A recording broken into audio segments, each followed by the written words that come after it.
तो अब इसके ऊपर सॉल्व करते हैं question number 3। Now it's a typical question, क्योंकि यहाँ पर जो हमारे पास कलेक्शन है मॉलिक्यूल्स की that are from the different different line of compounds. ठीक है, कोई एरोमेटिक है, कोई एलिफेटिक है, कहीं पे डबल बॉन्ड है, ट्रिपल बॉन्ड है। तो यहाँ पे इनकी पी के वैल्यूज़, ठीक है, मैं मेंशन करूँगा and then we will try to understand कि जो उनकी पी के वैल्यूज़ हैं उसके अकॉर्डिंग जो बेसिसिटी का ट्रेंड आता है, क्या वो हमारे लॉजिकल जो रीजनिंग है उसके अकॉर्डिंग है या नहीं है। ठीक है, देखिए पहला स्ट्रक्चर अगर हम देखें, अब इसमें 2 नाइट्रोजन हमारे पास है। तो ये जो नाइट्रोजन है इसका लोन पेयर अवेलेबल है या फिर डीलोकलाइज्ड है? डेफिनेटली इट इज़ अवेलेबल, क्योंकि एरोमेटिक कैरेक्टर जनरेट करने के लिए जो 6 पाई इलेक्ट्रॉन चाहिए वो ऑलरेडी अवेलेबल है, राइट।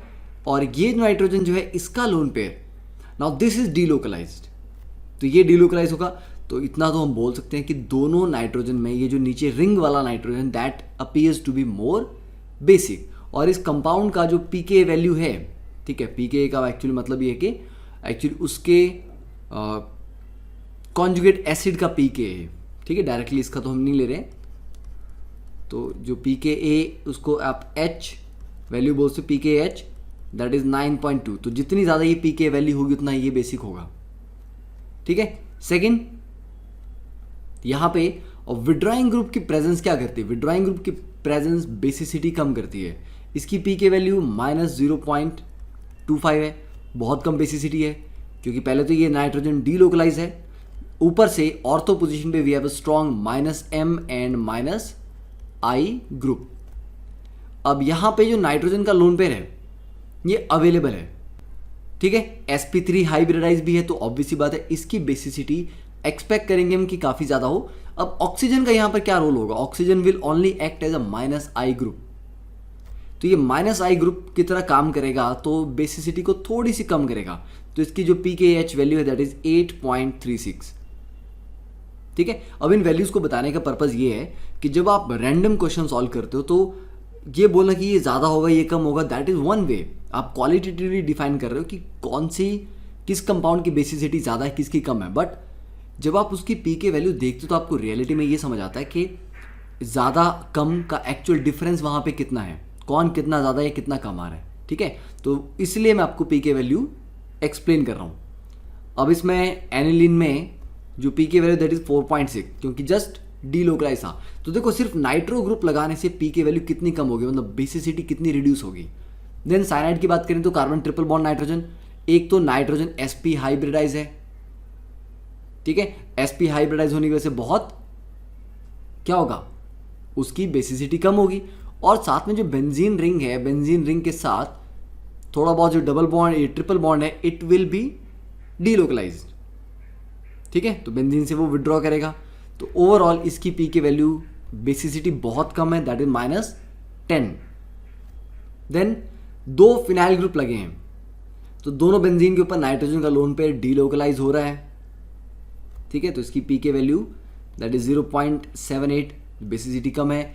यहाँ पर नाइट्रोजन आराम से तीनों जो ग्रुप्स हैं दे आर +I ग्रुप्स, तो +I ग्रुप अच्छा सा इसको डोनेट करेंगे। इसके पास लोन पेयर अवेलेबल है, sp3 हाइब्रिडाइज है, तो अच्छा बेसिक है, दैट इज 10.8। तो सब में अब तक सबसे स्ट्रॉन्ग बेस यही है। सेकेंड, यहाँ पे 2 नाइट्रोजन है। अब एक का लोन पेयर तो डीलोकलाइज है और उसको एरोमेटिसिटी प्रोवाइड करने के लिए भी रिस्पॉन्सिबल है, पर दूसरे का लोन पेयर तो टोटली अवेलेबल है, तो उसकी वजह से this nitrogen is more basic. तो ओवरऑल जो यहाँ पे पी के वैल्यू है दैट इज 6.9। ठीक है, तो जस्ट इसके बारे में बहुत टेंशन नहीं लेनी है, just to give you an idea कि किस तरह से ग्रुप कैसे कैसे लगाने पे पी के वैल्यू कैसे चेंज होती हैं। Now next is question number 4, arrange this compound in order of increasing basicity in both aqueous and gases phase.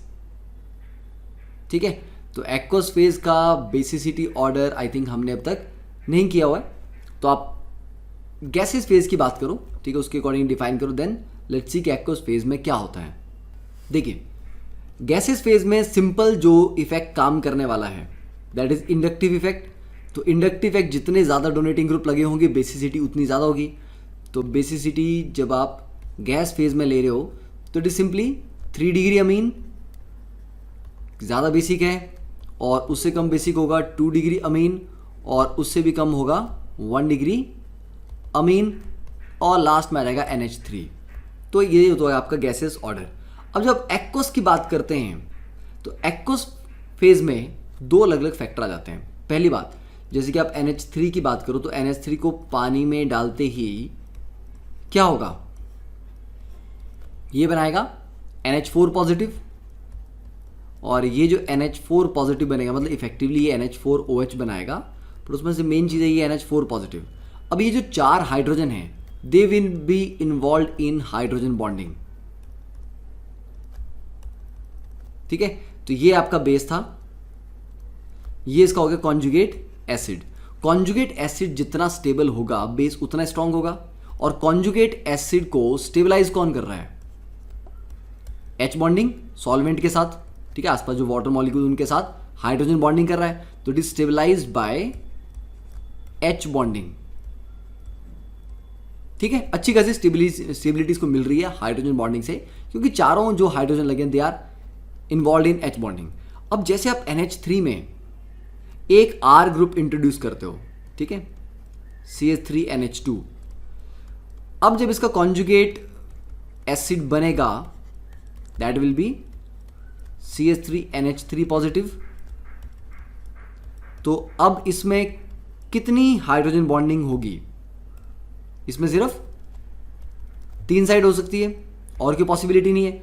तो मतलब एक साइड आप R ग्रुप अटैच कर रहे हो जो कि इंडक्टिव इफेक्ट से बेसिसिटी बढ़ाएगा, बट जो कॉन्जुगेट एसिड है उसकी स्टेबिलिटी कम हो रही, क्योंकि वहां पर पहले जहां पर 4 हाइड्रोजन बॉन्ड बन रहे थे वो 3 हो रहे हैं। तो एक साइड से हम बेसिसिटी बढ़ाने वाला काम कर रहे हैं, बट उसके बाद दूसरी तरफ से बेसिसिटी कम हो जा रही है, हाइड्रोजन बॉन्डिंग सपोर्ट नहीं कर रहा।